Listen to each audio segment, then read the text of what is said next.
서울광역방송센터입니다. 여의도 초대석 안철수 국민의힘 의원과 현안 얘기해 보겠습니다. 의원님 어서 오십시오. 네, 안녕하십니까. 네, 와주셔서 감사합니다. 불러주셔서 감사합니다. 일단 빡빡한 얘기, 이태원 참사 얘기부터 좀 해보겠습니다. 지금 민주당과 정의당, 기본소득당, 야3당이 어제 국정조사서를 제출을 했는데 요구서를 어떻게 보시나요? 국정조사 해야 되나요? 저는 기본적인 입장은 네. 경찰 조사가 진행되고 있으니까 그 결과를 보고 네. 거기에 따라서 불충분하면 국정조사를 해야 된다. 네. 분명한 것은 이런 경찰 조사가 빨리 진행되어야만 되는데 그게 미흡하다. 그럼 저는 할 수 있다고 보는 입장이죠. 이재명 민주당 대표가 어제 최고위원회의에서 이런 발언을 했는데 참사 피해자들 이름도 영정도 없는 곳에 국화꽃 분향만 이루어지고 있다 이러면서 세상에 어떤 참사에서 이름도 얼굴도 없는 곳에 온 국민이 분향을 하고 애도를 하겠냐라고 했는데 이름하고 얼굴을 공개를 하자는 건데 유족들이 동의를 하면 이거는 어떻게 보시나요? 이 부분에 대해서는 일괄적으로 국가에서 모두 다 공개하고 이런 거는 사실 민주주의 사회에서 그렇게 적절하지는 않거든요. 피해자분들의 그런 가족들이 모임이 있다면 거기에 묻고 거기에 결정에 따라야 될 그런 부분이지 정치인이 무조건 하자 말자 이렇게 주장할 부분은 저는 아니라고 생각합니다. 이게 공개하자는 쪽의 논리는 이런 것 같습니까? 진정으로 뭐 추모하고 애도를 하려면 그 돌아가신 사람들이 어떤 분들이고 어떤 꿈을 가지고 있었고 그런 것들을 알아야지 뭐 추모를 제대로 할 수 있는 거 아니냐. 뭐 예를 들자면은 세월호 참사 때 그 단원고 안산 단원고 학생들을 뭐 그림이나 뭐 이런 걸로 남기고 기록하고 하는 것도 뭐 그런 취지 아니냐. 그리고 9.11 미국 참사 테러도 마찬가지고 유족들이 동의한다면 그렇게도 할 수도 있겠죠. 그런데 또 다른 방법으로 네. 정말 그분들을 위한 추모의 공간을 만든다든지 이런 일이 다시 생기지 않기 위해서 네. 그 영역에 어떤 새로운 상징을 만든다든지 네. 이런 것들은 충분히 저는 가능하다고 봅니다. 피해자들이 지금 뭐 156명 사망자 이렇게 집단으로 뭉뚱거려져 있는 거랑 각각 개개인의 사연과 뭐 얼굴 이런 이름 이런 것들이 알려지면은 국민들이 받는 어떤 그 뭐 마음의 영향 뭐 여론 이런 게 어쨌든 국민의힘에 아주 안 좋게 돌아갈 것 같으니까는 이게 정치적 폐륜 프레임을 씌우는 거 아니냐 뭐 이런 반박도 있는데 그거는 어떻게 보시나요? 분명한 것은 이것은 정말로 국가적으로 불행한 일입니다. 네. 그리고 정말 그 참사 희생자분들이 많습니다. 네. 이분들을 위해서 이분들의 그 유가족분들을 위해서 우리가 여러 가지 그 행동을 해야 되는 것이지 네. 이것을 이용해서 정치적인 이득을 얻겠다. 정치권에서 만약에 그런 의도를 가지고 접근한다면 그럼 이거는 민주당이- 절대로 안 된다는 그런 뜻이죠. 민주당이 정치적 이득도 계산하고 이런 뭐 얘기를 하고 있다고 생각을 하시는 건가요, 그러면? 사람에 따라서 다릅니다. 그러니까 어떤 의원들은 정말로 잘못됐던 사람들 제대로 문책하고 네. 다시는 불행한 일이 없도록 하자는 그런 논리적이고 합리적인 분도 계시고요. 또 다른 한편에서는 이걸 정쟁으로 이용을 해서 정치적인 이득을 얻자 이런 분들도 다 계십니다. 내일부터 윤 대통령이 동남아 순방 가시잖아요. 그 아세안이랑 G20 참가하러 가는데 지금 1호기 대통령 전용기에 MBC 기자들은 뭐 탑승 불가 뭐 이렇게 어제 저녁에 문자로 통보를 했다고 하는데 이거는 어떻게 보시나요? MBC에서 뭐 여러 가지 좀 편파적인 보도 뭐 이런 부분들에 대한 저는 일종의 경고 조치의 의미가 있다고 봅니다. 경고요. 네, 그래서 저는 이번을 계기로 MBC 내부에서도 네. 과연 어떤 점들을 잘못된 점들이 있다면 네. 바꿔야 되는가 이런 부분들에 대해서 숙고하고 고치는 노력들이 필요하다고 생각하고 이게 그 보도 금지 조치, 취재 금지 조치는 아니지 않습니까? 다들 취재는 가능합니다. 취재를 불허한 건 아닙니다. 네네. 취재를 불허했으면 이건 언론 자유를 탄압하는 문제가 되는 겁니다. 그런데 그러지 않고 저는 그 정도면은 네.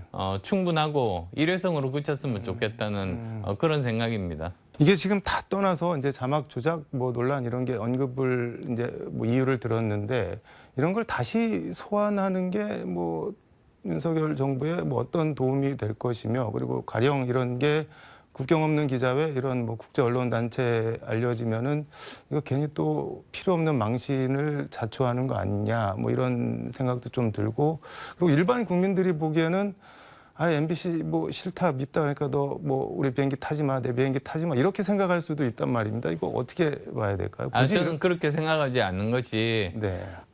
일단은 이걸 보면 취재 금지가 아니지 않습니까? 취재 금지면 이거는 문제가 되고 저도 반대했을 겁니다. 그런데 이것은 편의 제공을 네. 하지 않는 것 아니겠습니까? 네, 네.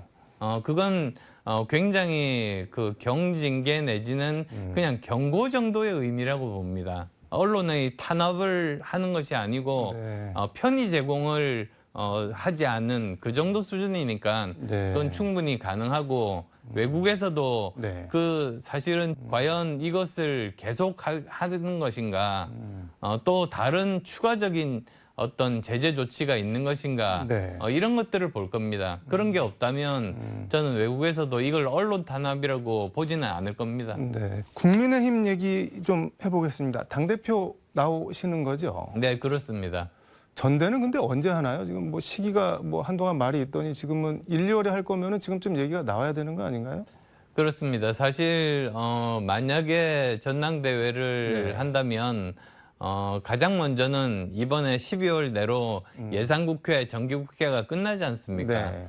그러면 그때부터 시작하면 아마도 2월 정도면 제대로 대표를 뽑을 수 있을 겁니다. 빨리 해야 된다는 입장이신 거예요? 근데 네. 그 시기를 지나면 어떻게 되느냐면 네. 4월에 재보궐선거가 있습니다. 네. 그러다 보면 재보궐선거 끝나고 하게 됩니다. 그렇게 되면 6월 정도에 대표가 뽑히는 거죠. 네. 이게 지금 전대 시기가 약간 미묘한 게 말씀하신 대로 보궐선거가 끝나고 한 5, 6월쯤 하면은 그러니까 윤석열 정부 출범한 지 1년이 지났기 때문에 뭐 장관으로 가 있는 분들 이분들이 이제 1년이 됐으니까는 약간 소폭 개각 뭐 이런 명분 속에 예를 들자면은 뭐 한동훈 장관이나 권영세 장관 이런 분들이 그 전대에 나올 수 있는 어떤 뭐 명분 같은 게 만들어지는 시기가 될 수도 있어서 그건 전적으로 이제 대통령의 결심 그리고 또 장관의 결심에 달린 거 아니겠습니까? 네.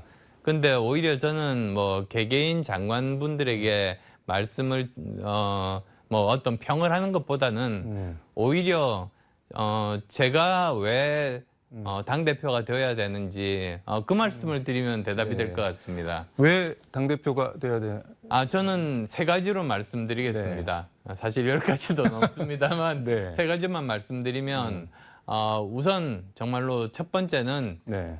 안철수가 당대표가 되면 여당 당대표가 되면 그것이야말로 변화의 상징입니다.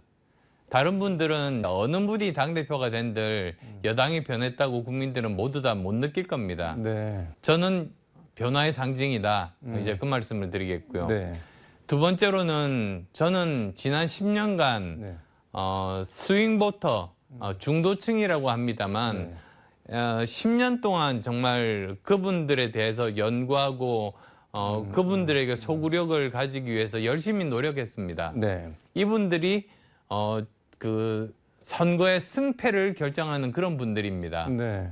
이분들이 어떤 생각을 하시고 어떤 강점을 가지고 있고 어떤 한계를 가지고 있는지를 누구보다도 잘 알고 있습니다.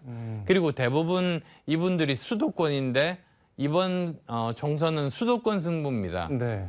남쪽 지역은 어느 정도 정해져 있다니까 보니까 수도권의 중도층이 승부인데 거기에 대해서는 제가 가장 잘 알고 있고 이미 지난 2016년에 제가 국민의당을 만들면서 네. 제3당으로 성과를 낸 실적까지도 가지고 있다.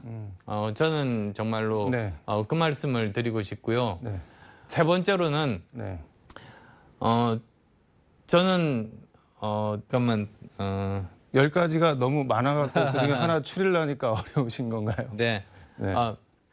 제가 세 번째로 말씀드리고 싶은 점은 네. 제가 당대표가 되면 공천 파동은 없다는 말씀을 드립니다. 지금까지 여당이 네. 실패했던 이유는 내부에서 갈등과 공천 파동 때문입니다. 당대표가 된 사람이 자기와 친한 사람을 심으려고 하면서 공천 파동이 있었지 않습니까? 네.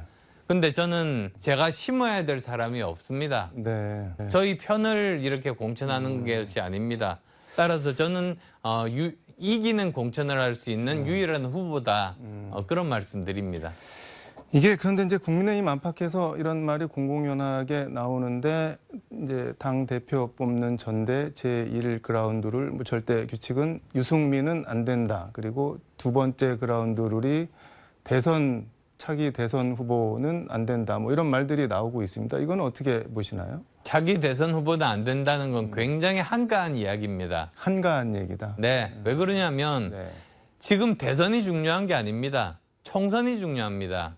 윤석열 정부의 골든타임은 총선에서 일당이 됐을 때 그때 찾아온다고 그렇게 말씀을 드리는 겁니다. 네. 그래서 정말로 이기는 것이 중요해서 이 우리가 쓸 수 있는 모든 자원을 다 모아서 네. 총선에서 이겨야 대선이 있는 것입니다.